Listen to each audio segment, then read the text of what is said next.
Museo del Aire y del Espacio de la institución smithsoniana es el museo más visitado del mundo. Su colección cuenta con algunos de los aviones y naves espaciales más importantes de la historia. Naves diseñadas, construidas y pilotadas por hombres y mujeres que han contribuido a ensanchar las fronteras de la aviación.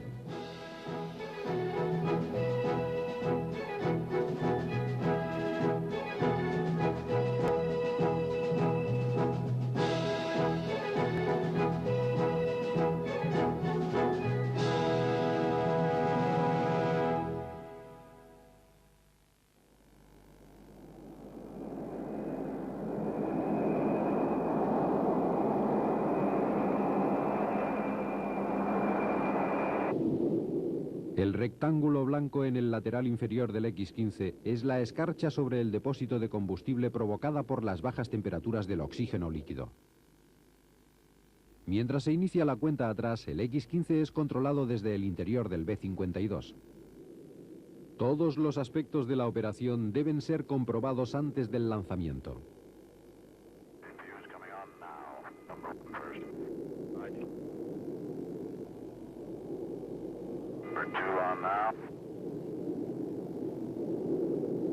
Real slow to pick up hydraulic pressure.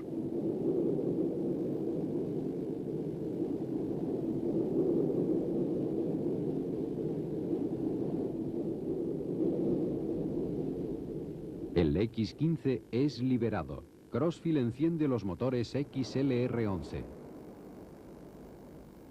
Enciende las 8 cámaras. Por primera vez el X-15 dispone de su propia energía.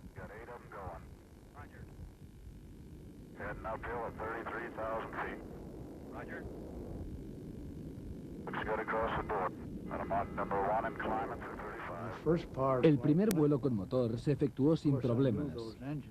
Yo sabía en qué podía anticiparme y cómo hacerlo funcionar.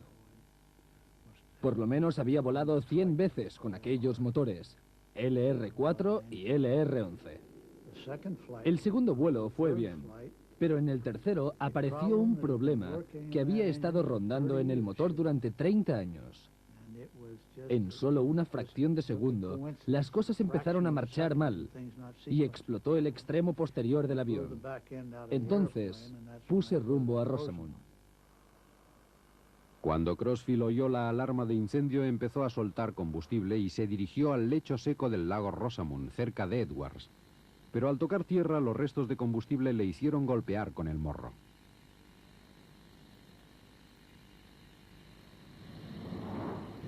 El avión se rompió justo por donde debía romperse a causa de un problema durante el vuelo con las ruedas delanteras. Así que aquel día vivimos un doble fracaso, uno en los motores y el otro al partirse el avión.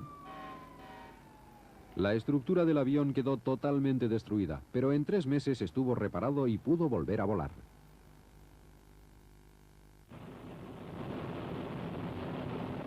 En marzo de 1960, el gran motor XLR-99 ya estaba listo y Reaction Motors les llevó 2. Uno se instaló en el avión número 3, que fue llevado a Edwards para realizar pruebas de estática. El 8 de junio de 1960 fue colocado en el circuito de pruebas estáticas para ponerlo en marcha. Scott Crossfield estaba al mando de los controles. Siempre resulta muy interesante. Yo subo al avión y todos los demás entran en los bloqueos. A eso le llaman ganarse la confianza del piloto. El blackout era un refugio para el equipo de control de tierra y aquel día lo necesitaban. Bueno, siempre he dicho que fue la mayor explosión que he visto en mi vida. Explotó la parte central del avión, no el centro físico, sino la cabina y todos los instrumentos de vuelo, a unos 6 metros del centro. Calculamos que aproximadamente fueron unos 150 Gs. A causa de esto me dolió muchísimo la nuca. Creo que esta es la causa de lo que me ocurrió en los ojos, porque 2 o 3 meses después empecé a sentir dificultades para ver de noche, cuando las pupilas se dilatan. No fue culpa del motor.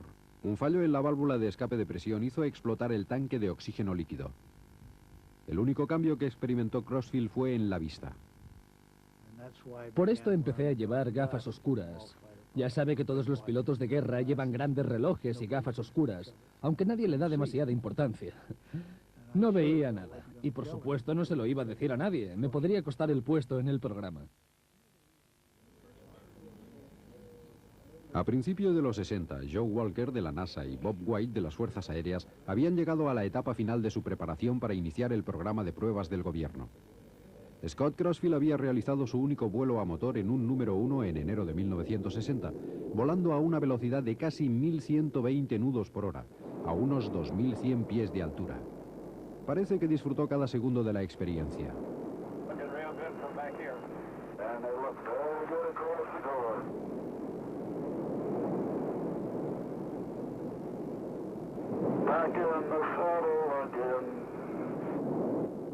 Pero aquella fue su última experiencia en este tipo de aviones. Después del vuelo, la North American cedió el número 1 al gobierno. En junio de 1960, el X-15 número 2 fue entregado con 2 motores XLR-99. Cuando en noviembre estuvo listo para las pruebas de vuelo, el programa ya llevaba más de un año en funcionamiento. Finalmente, Crossfield pudo pilotar el X-15 tal como lo habían planeado sus diseñadores. Durante el vuelo superé la velocidad máxima y demostré que el motor podía pararse y volverse a encender, y que podía acelerarse, que el combustible podía expulsarse y que la aceleración era un hecho. Al principio me limité al Mach 2, pero por contrato no había forma de obligarme a no superar el Mach 2. Así que pude seguir hasta el Mach 3. Y en el primer vuelo que lo intenté, lo forcé hasta que el indicador de Mach pasó del 3, porque no estaba dispuesto a que nadie se llevara este récord. Pero nunca lo publicaron.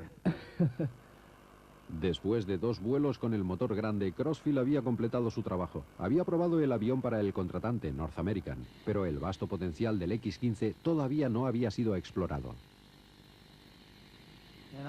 Yo albergaba secretas esperanzas de que podría volver a presentarlo al comité y llevar a cabo el programa de investigación.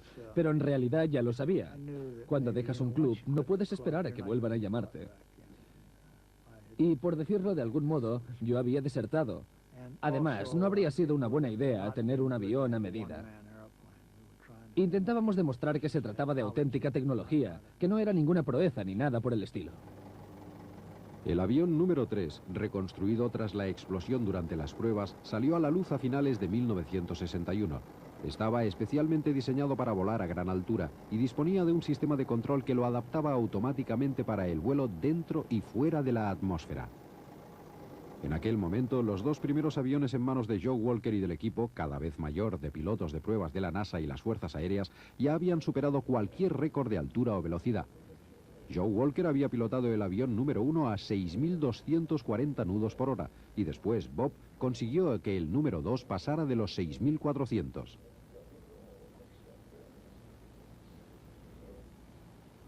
El 30 de abril de 1962, Joe Walker consiguió que el avión número 2 volara justo por debajo de los 830.000 pies. El avión número 3, con su sistema de control de vuelo autoadaptable, también podía volar más alto, directamente al espacio.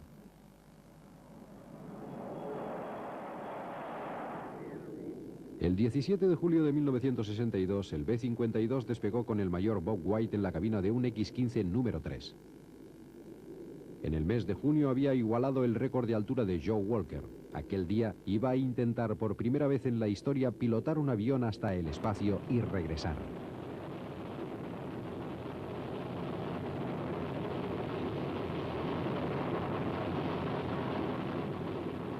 Propulsado en una trayectoria balística por el gran empuje del XLR-99, la curva llegó al máximo en el punto 95,3 kilómetros sobre la Tierra. El X-15 estaba en el espacio. Bob White avistó toda la costa desde San Francisco hasta México. Vio la curva de la Tierra. Era el primer astronauta de un X-15.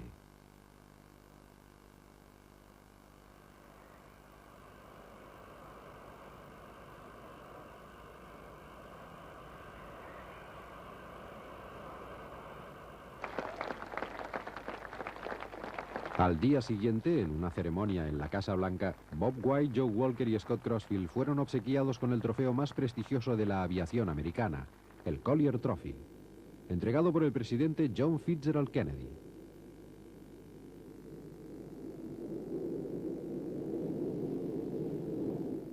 En noviembre de 1962, el piloto de pruebas de las Fuerzas Aéreas, Jack McKay, realizaba vuelos a baja altura y a poca velocidad para estudiar la estabilidad y el control del X-15 sin la aleta ventral.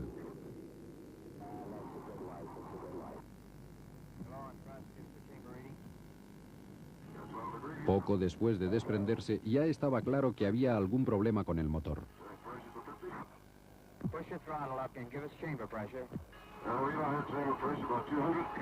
Roger, you got the full throttle? You're running at 30%. El XLR-99 solo generaba el 30% de la energía. No quedaba más remedio que abortar el vuelo e intentar un aterrizaje de emergencia en Mud Lake, un lago cercano.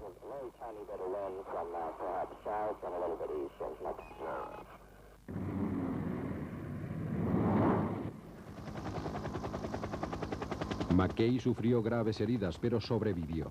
Tardaron 4 horas en rescatarle de la cabina, pero se recuperó y volvió a pilotar el X-15. Entonces ya había varios nuevos pilotos en el programa de pruebas, pero antes de sentarse en la cabina de un X-15, todos pasaron un riguroso entrenamiento. En aquellos días, el simulador era mucho más sofisticado que el que utilizara Scott Crossfield, y para el nuevo piloto Milt Thompson se trataba de una representación muy acertada de lo que podías encontrarte en el auténtico avión.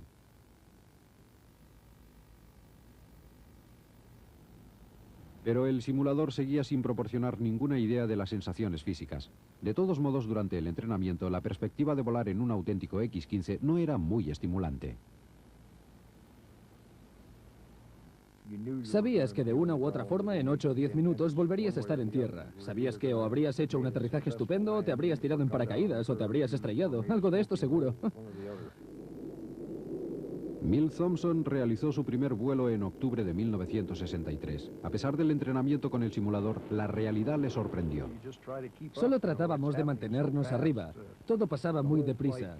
El éxito final del vuelo dependía de cómo lo hicieras los primeros 82 segundos, porque esto es lo que duraba el motor. Por lo tanto, el éxito de la misión se determinaba entonces. Y tratabas por todos los medios de seguir subiendo. Pero Joe Engel, el nuevo piloto, se encontró con algunas características de vuelo inesperadas. Puesto que el avión se calentaría y alcanzaría aquel punto donde la presión dinámica está muy alta, el avión era muy sensible y podía sentirlo. Era como alimentar a un ratón nervioso.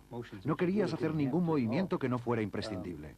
Esta pieza de acero de poco más de 0,5 centímetros empezaba a sudar, como las latas cuando las dejas al sol dentro del coche, y se convertía en kawam.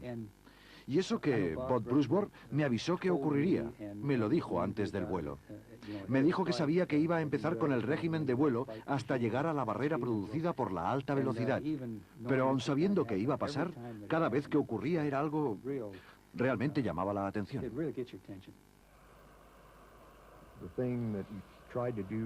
Lo que intentábamos era mantener el avión a una altura más o menos constante, en lugar de tener que corregir lo que había que cambiar para cumplir la misión del vuelo.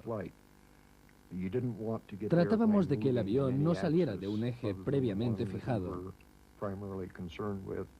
ya que una vez empezaba la desviación, esta continuaba hasta que volvías a pararla.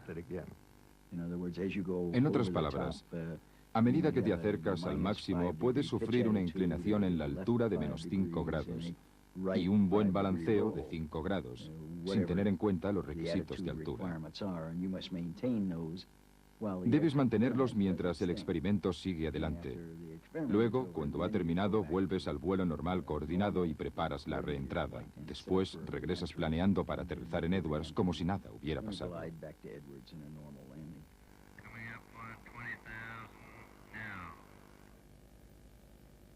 Okay, I know you've done it, but check your flaps and circuit breakers.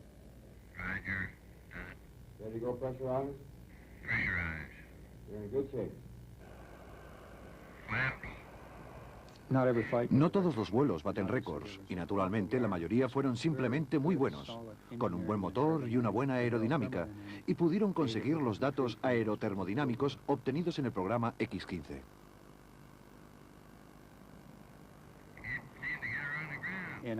Reconozco que traté por todos los medios de volar siguiendo el perfil encomendado, de modo que los datos que aportaba a mi regreso fueran tan fiables como se esperaba, y en la medida de lo posible pudieran ser comparados con los datos teóricos que querían comprobar. Era una auténtica satisfacción aterrizar en el lago después del vuelo, especialmente si no todo había salido mal, y sabías que los datos que llevabas coincidían exactamente con las expectativas de los ingenieros antes de despegar. El 19 de febrero de 1964 llegó el X-15 número 2 ya reconstruido. Ahora se llamaba A2 y en teoría era el X-15 más rápido de todos. Al principio nos limitamos a romper la barrera al volar con el modelo básico de X-15 para que alcanzara el Mach 8. Entonces el avión podía llegar hasta allí. Lo único que nos limitaba era la falta de combustible. Así que añadimos combustible, añadimos 2 depósitos exteriores. Con esto era casi seguro que llegaríamos a Mach 8, o por lo menos que nos acercaríamos a él. Pero también significaba que volaríamos a aquellas velocidades increíbles durante periodos de tiempo mucho más largos. Por lo tanto, la temperatura del avión iba a aumentar por encima de la calculada cuando se diseñó, así que tuvimos que cubrir el avión con un material ablativo. La cobertura estaba pensada para quemarse al volar a gran velocidad e impedir que subiera la temperatura. Era un material rosado, y creo que dije que yo no pilotaba un avión rosa, pero aquella no era la auténtica razón. La verdad es que aquel material era como una especie de goma de borrar, y si penetraba en los sistemas del avión podía ocasionar problemas. De modo que para darle un poco más de integridad estructural, lo pintamos con pintura blanca para que se fijara un poco más y los técnicos pudieran trabajar en él antes y después del vuelo.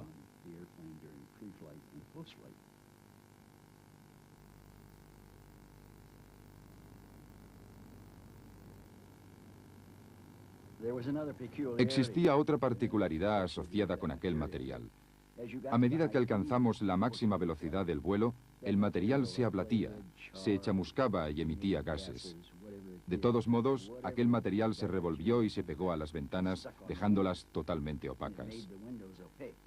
Lo que significaba que al salir de Mach y regresar hacia tierra no tendrían ningún tipo de visibilidad. Así que lo corregimos. Pusimos una protección en la ventana de la izquierda. Si durante el despegue necesitaba visibilidad exterior, contaba con la ventana derecha. Me dirigía hacia Mach y aquella ventana quedaría opaca. Y a medida que disminuyera la velocidad, hacia Mach 2 o 3, podría abrir la contraventana izquierda y tendría visibilidad. Esperaba que el lago quedara a mi izquierda para poder aterrizar por este lado.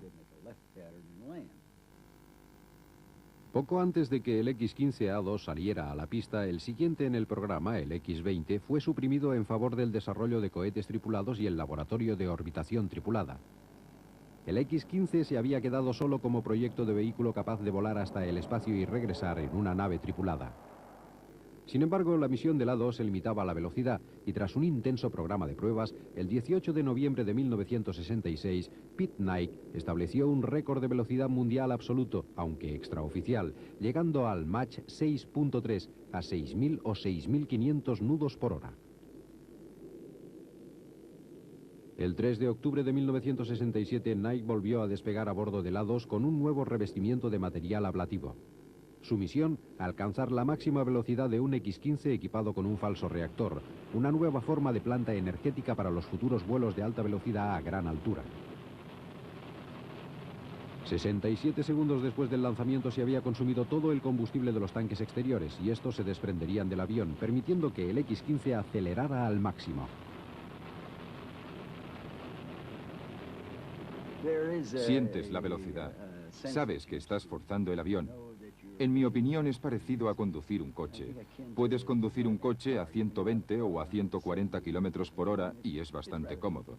Si aceleras el mismo coche hasta, pongamos, 180 o 200 kilómetros por hora, sabes que lo estás forzando, que estás llegando al límite. Creo que el X-15 estaba en esta categoría. A la que superabas el Mach 6 y lo forzabas más y más hacia la barrera de alta velocidad, creo que todos éramos conscientes de que estábamos llegando a un punto crítico.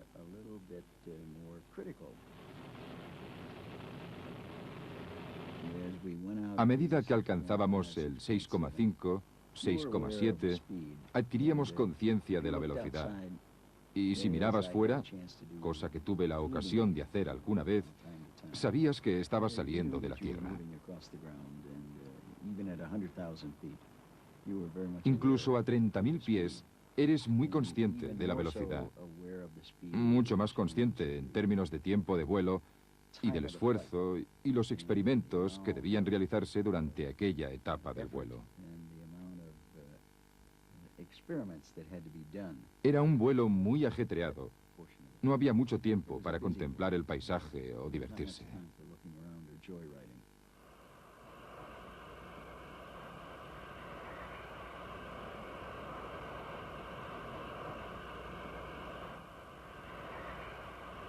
Pete Knight se sentía bien. Había alcanzado una velocidad de Mach 6.7, 7.232 nudos por hora, un récord absoluto, aunque no oficial, para una nave con alas dentro de la atmósfera. Pero cuando regresó con el X-15A2 para el aterrizaje, no se imaginaba que aquel sería su último vuelo. Me parecía que todo iba bien, pero cuando regresas al lago, normalmente todo el mundo sale a recibirte y a felicitarte y te ayudan a salir del avión. Aquella vez no sucedió nada de eso. Todos se dirigieron a la parte posterior del avión. Yo me dije que algo raro ocurría, así que salí del avión, di la vuelta y miré la parte de atrás. El reactor se había quemado. La parte inferior había sufrido daños considerables debido a las altas temperaturas. Era como si una antorcha hubiera derretido la parte inferior del avión, se hubiera metido en el motor, cortado algunos cables de acero de forma que el combustible sobrante no pudo ser expulsado. Así que había aterrizado con un peso pesado. Los alerones tampoco funcionaban porque el calor había alcanzado los motores. Estas eran algunas de las cosas a considerar en el vuelo siguiente, pero sabíamos cuál era el problema. Sabíamos por qué había pasado y estábamos seguros de poder resolverlo, de corregir todos los problemas y seguir adelante con el programa hasta llegar al Mach 8 o al Mach 5 o a cualquier otro número. Pero no fue así. Los costes de reparación del avión superaban los fondos del programa.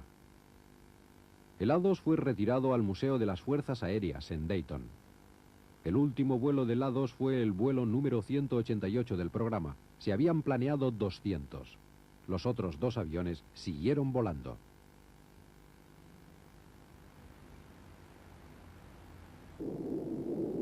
El 15 de noviembre de 1967, el piloto de pruebas Mike Adams despegó para una misión rutinaria de altura en el avión número 3.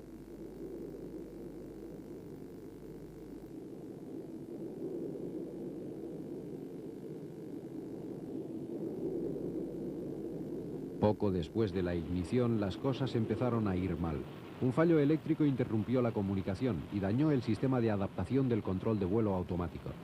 Esto no era ningún problema a poca altura, pero en el momento en que el motor se iba a cerrar, el fallo en el sistema eléctrico generó un problema con la computadora de vuelo. Los instrumentos empezaron a proporcionar información defectuosa. Adams intentó seguir el plan de vuelo y estaba seguro de que lo hacía, pero el personal de tierra que controlaba el vuelo se dio cuenta de que las maniobras que realizaba el avión no eran las esperadas. Los problemas empezaron a acumularse y la confusión sobre lo que debía estar pasando en el avión aumentó la preocupación en la sala de control. Entonces Adams informó de que estaba en barrena, algo desconocido para un X-15.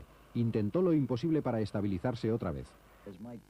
Cuando Mike entró en la atmósfera y el avión se estabilizó, el sistema de control estaba bloqueado al 100%. Siguió sin funcionar durante el trayecto. De modo que a medida que penetraba más y más en la atmósfera y la Q, o la densidad del aire, empezaba a incrementarse, las ganancias eran demasiado altas.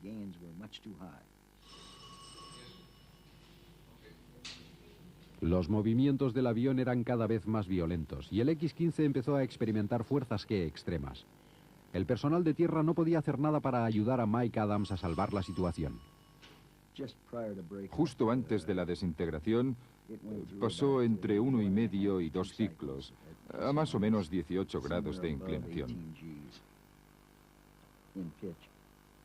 Probablemente más o menos 8 o 9 grados laterales. Esto es lo que desintegró el avión. Una vez iniciado, no tenía ninguna posibilidad.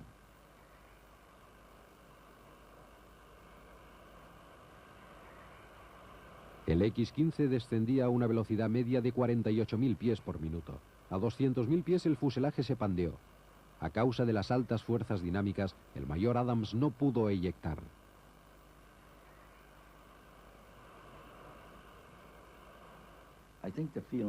Me parece que la sensación de mareo fue tan grande que era incapaz de descifrar la información del panel de control. Cada vez que daba una orden, los controles se movían en la dirección adecuada, pero el avión no se movía tal como él pensaba. El X-15 número 3 se desintegró en el aire y el accidente costó la vida al mayor Mike Adams. Ante los hechos, el X-15 número 1 completó el programa en solitario. El 24 de octubre de 1968, Bill Dana realizó un último vuelo. Se ha dicho de él que es uno de los programas de investigación aeronáutica más exitosos de la historia. Y yo lo sigo creyendo.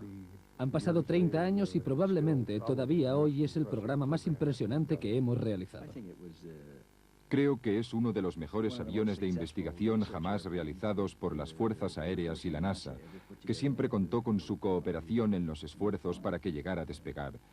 Los datos conseguidos gracias a este avión y a ese programa seguirán vigentes durante muchos años. Personalmente, el desarrollo del sistema de control de vuelo para salir fuera de la atmósfera y después regresar a ella me parece uno de los más grandes resultados conseguidos por los X-15.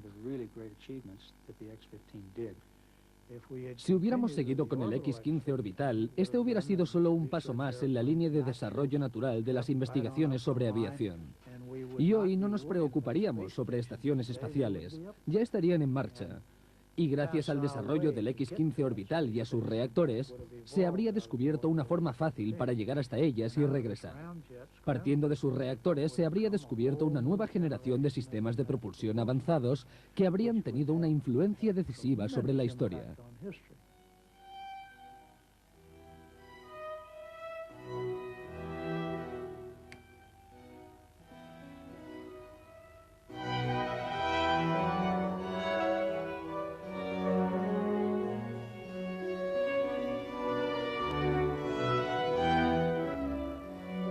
El programa X-15 realizó 199 vuelos. Para el Space Shuttle y cualquier vehículo alado siguiente con el propósito de cruzar el umbral del espacio y regresar a la Tierra, su legado es inmenso.